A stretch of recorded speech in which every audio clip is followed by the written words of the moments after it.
In this first video, I want to take a moment to review how to set up software instruments, layering software instruments, and go over basic MIDI recording with a MIDI controller. Alright, so I've got a blank Logic project here. Most of you already know that you can press Option Command N to create a new software instrument. One thing to remember when you create software instruments is that if you have this selected to default patch, it'll actually create an electric piano patch out here with some sends and some reverbs on it. I typically like to start from scratch, so I'll just choose empty channel strip.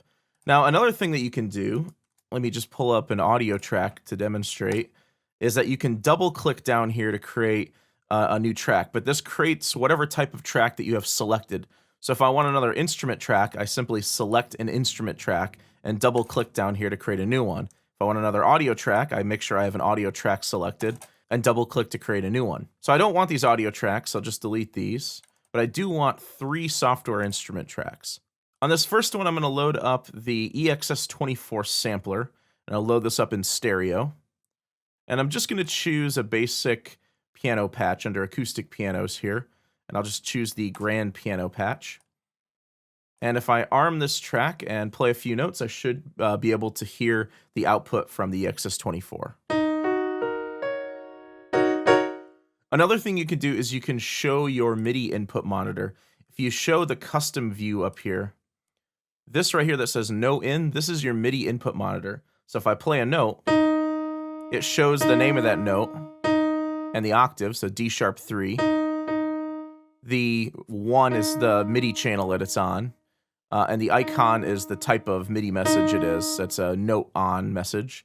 And then the last number is its velocity. That's essentially how hard or fast you've hit the key.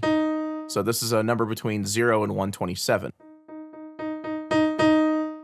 Now I could just arm this track and hit R and record right now, but what I want to do is I want to layer up a couple software instruments and play them like one instrument as like a one unit or one ensemble.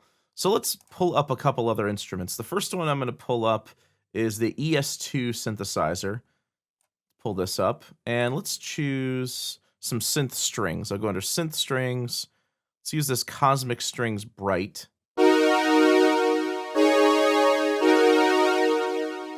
And maybe I don't want the release time on this to tail off so slowly. I'm going to pull the release time down here in envelope 3. This will shorten that.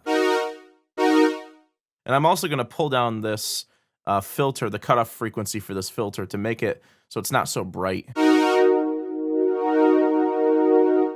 And one of the things that we'll talk about throughout this course is synthesis in synthesizers. So by the time we're done with this course, you'll understand what all of this means. But just for now, for demonstration, that's what those two do. Let's add a third instrument. Let's add Alchemy here. And in Alchemy, let's try to find some sort of like an arpeggiated pattern. Let's try this one that says 1970s analog arpeggio.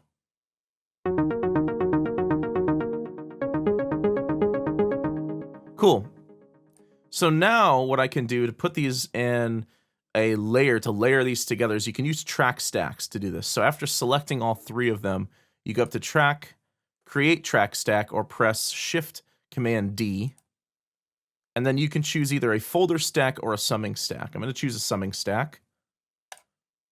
And I'll just double click on this. I'll call this synth group 1.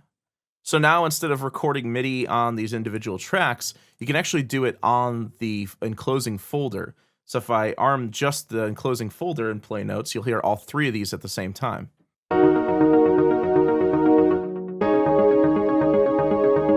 So that's pretty cool. You can treat multiple instruments as one unit, as one single layered instrument. So I want a bit less of those strings, and maybe I want to add some reverb to those strings. I'll go down to Reverb, Chromaverb, and let me pull up the Synth Hall preset. Let's see what that sounds like. And maybe what I'll do is pull up the decay time a bit, pull the dry down, and pull the wet up. Cool. For my arpeggiator in Alchemy, the notes are kind of low.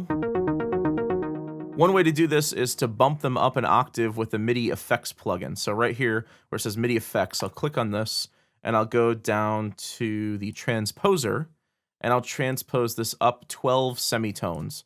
12 semitones is the same thing as 12 half steps, and this is the same as 1 octave. So now when I go back and play these as a group,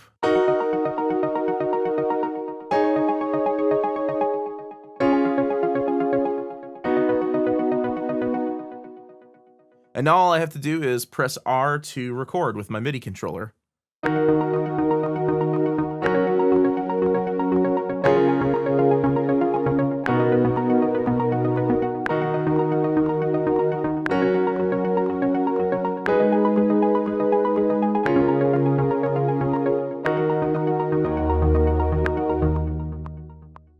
And there you go. As you can see, the MIDI data is saved on the actual enclosing folder of my summing stack rather than on the individual instruments. And if I play this back, it plays back all 3 of these instruments.